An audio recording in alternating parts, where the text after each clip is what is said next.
Hello everyone, আসসালামু আলাইকুম। আপনি কি চাচ্ছেন আপনার নিজস্ব একটা আইডেন্টি গুগলে তৈরি করতে? তো ওইটাকে বলা হয়, স্ক্রিনে যেটা দেখতে পাচ্ছেন এটাকে বলা হয় গুগলের নলেজ প্যানেল।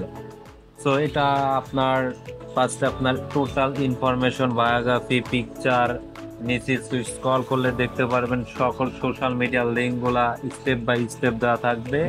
সেরকম যদি গুগলে আপনার নিজস্ব আইডেন্টি তৈরি করতে চান, বিশ্বস্ত কাউকে পাচ্ছেন না, আমাদেরকে ইনবক্স করতে পারেন। খুবই স্বল্প বাজেট এবং লাইফ টাইম সাপোর্টের সঙ্গে আমরা সার্ভিসটা দিয়ে থাকতেছি। তো যারা নিতে চাচ্ছেন এখনই আমাদের স্ক্রিনে দেওয়া হোয়াটসঅ্যাপ নাম্বার অথবা আমাদের ফেসবুক অফিসিয়াল পেজে কন্টাক্ট করুন এবং খুবই স্বল্প বাজেটের মধ্যে আপনাদের পছন্দের গুগল নলেজ প্যানেলটা করিয়ে নিন। এবং কি আমরা বেশ কিছু কাজ করেছি, যে স্যাম্পল গুলো আমাদের পার্সোনাল ওয়েবসাইটে গেলে দেখতে পারবেন। তো এখন দেরি কিসের, আমাদের হোয়াটসঅ্যাপ নাম্বারে কন্টাক্ট করে টোটাল ইনফরমেশন গুলা জেনে নিন, কি কি ইনফো গুলা লাগবে।